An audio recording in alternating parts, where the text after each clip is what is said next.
Driven to Win presents The Hound of the Baskervilles. Chapter 1, Mr. Sherlock Holmes. Before we begin, if you enjoy thrilling mysteries and timeless classics, don't forget to subscribe and follow each chapter daily.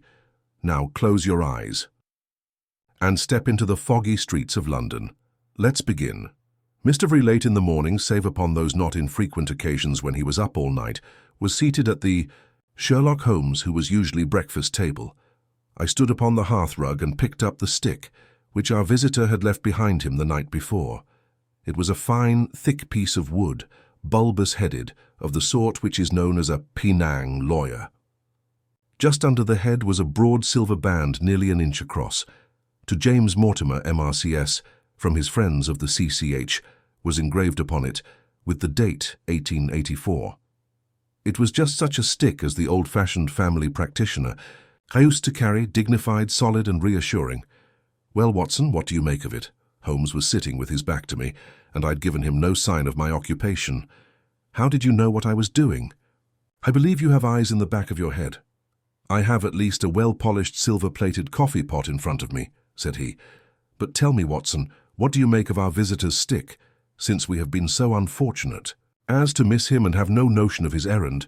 This accidental souvenir becomes of importance. Let me hear you construct the man by an examination of it." "I think," said I, following as far as I could theme-threads of my companion, "that Dr. Mortimer is a successful elderly medical man, well esteemed, since those who know him give him this mark of their appreciation." "Good," said Holmes. "Excellent.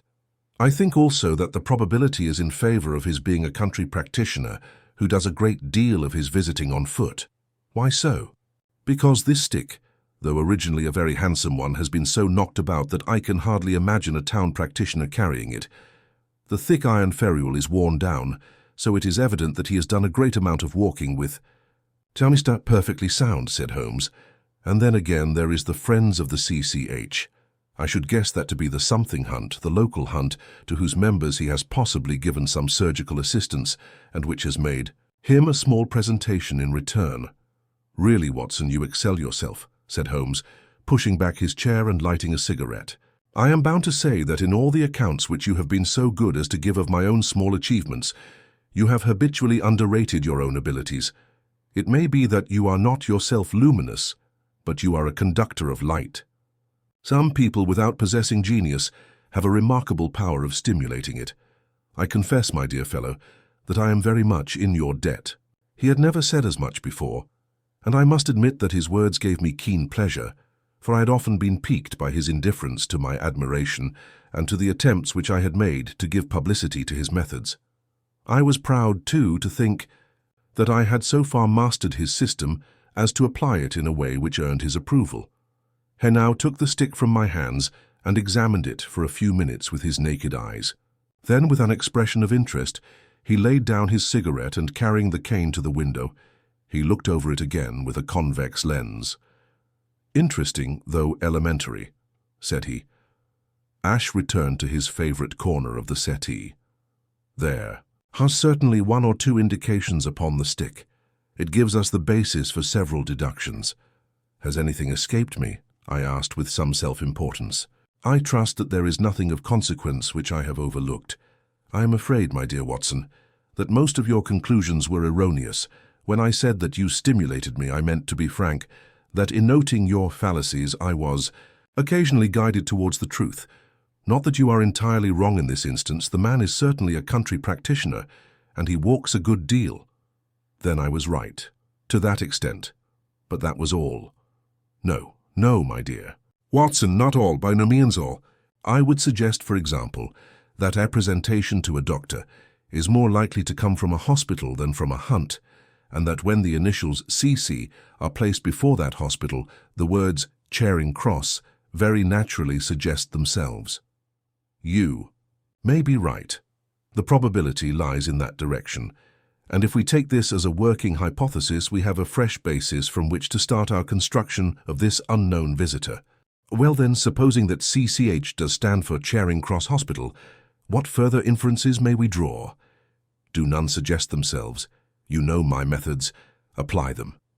I can only think of the obvious conclusion that the man has practiced in town before going to the country. I think that we might venture a little farther than this. Look at it in this light. On what occasion would it be most probable that such a presentation would be made? When would his friends unite to give him a pledge of their goodwill? Obviously, to the moment when Dr. Mortimer withdrew from the service of the hospital in order to start in practice for himself. We know there has been a presentation. We believe there has been a change from a town hospital to a country practice.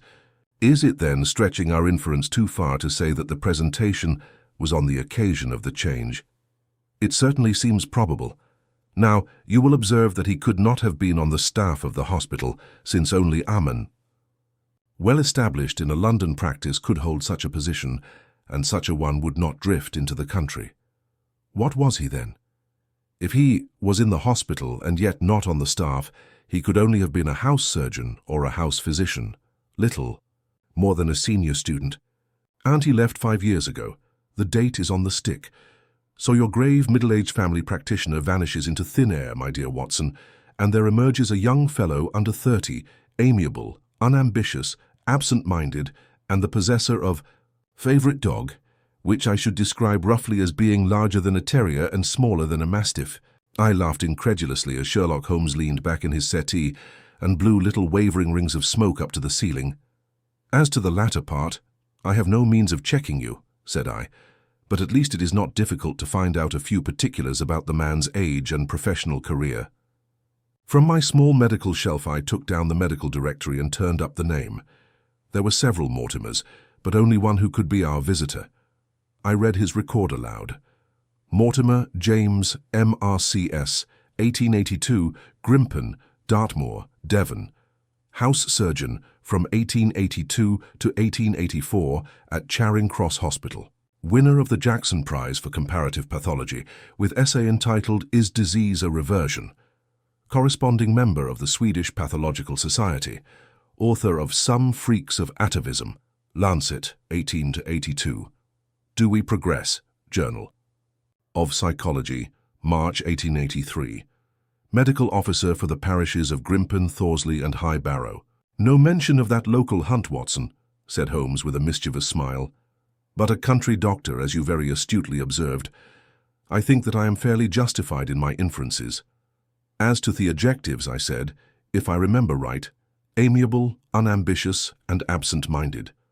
It is my experience that it is only an amiable man in this world who receives testimonials, only an unambitious one who abandons a London career for the country, and only an absent-minded one who leaves his stick and not his visiting card after waiting an hour in your room.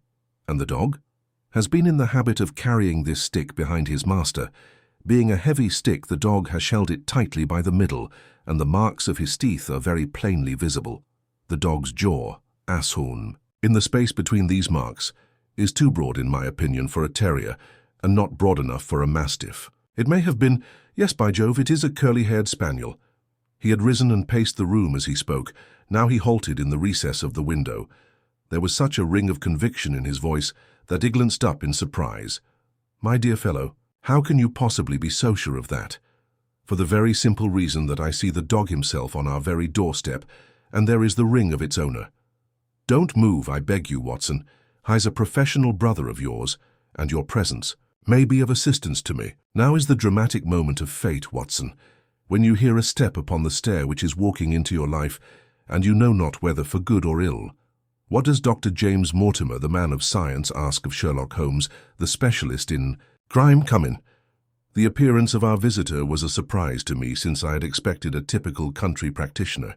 He was a very tall, thin man, with a long nose like a beak, which jutted out between two keen grey eyes, set closely together and sparkling brightly from behind a pair of gold-rimmed glasses.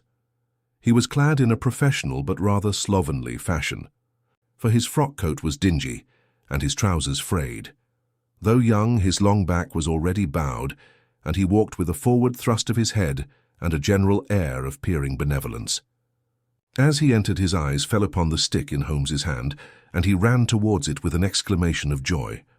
"I am so very glad," said he. "I was not sure whether I had left it here or in the shipping office. I would not lose that stick for the world." "A presentation, I see," said Holmes. "Yes, sir. From Charing Cross Hospital? From one or two friends there on the occasion of my marriage." "Dear, dear, that's bad," said Holmes, shaking his head. Dr. Mortimer blinked through his glasses in mild astonishment. "Why was it bad?" "Only that you have disarranged our little deductions. Your marriage, you say?" "Yes, sir. I married and so left the hospital, and with it all hopes of a consulting practice. It was necessary to make a home of my own." "Come, come, we are not so far wrong after all," said Holmes. "And now Dr. James Mortimer, Mr. Sir, Mr. a humble MRCS, and a man of precise mind, evidently. A dabbler in science, Mr. Holmes, a picker-up of shells on the shores of the great unknown ocean.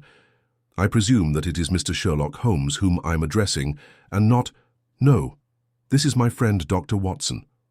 Glad to meet you, sir. I have heard your name mentioned in connection with that of your friend. You interest me very much, Mr. Holmes. I had hardly expected so dolichocephalic a skull, or such well-marked supraorbital development. Would you have any objection to my running my finger along your parietal fissure? A cast of your skull, sir, until the original is available, would be an ornament to any anthropological museum. It is not my intention to be fulsome, but I confess that I covet your skull." Sherlock Holmes waved our strange visitor into chair. "You are an enthusiast in your line of thought, I perceive, sir, as I am in mine," said I observe from your forefinger that you make your own cigarettes. Have no hesitation in lighting own." The man drew out paper and tobacco, and twirled the one up in the other with surprising dexterity. He had long quivering fingers, as agile and restless as the antennae of an insect. Holmes was silent, but his little darting glances showed me the interest, which he took in our curious companion. "I presume, sir," said he at last, "that it was not merely for the purpose of examining my skull that you have done me the honor to call here last night and again today?" "No, sir, no, though I am happy to have had the opportunity of doing that as well. I came to you, Mr. Holmes, because I recognized that I am myself an unpractical man, and because I am suddenly confronted with a most serious and extraordinary problem. Recognizing as I do that you are the second highest expert in Europe—" "Indeed, sir. May I inquire who has the honor to be the first?" asked Holmes with some asperity. To the man of precisely scientific mind the work of Monsieur Bertillon must always appeal strongly. "Then had you not better consult him?" I said, "Sir, to the precisely scientific mind. But as a practical man of affairs, it is acknowledged that you stand alone. I trust, sir, that I have not inadvertently—" "Just a little," said Holmes. "I think, Dr. Mortimer, you would do wisely if without more ado you would kindly tell me plainly what the exact nature of the problem is in which you demand my assistance." The case has only just begun, and Holmes already senses something unusual. Stay with us. The mystery deepens in the next chapter.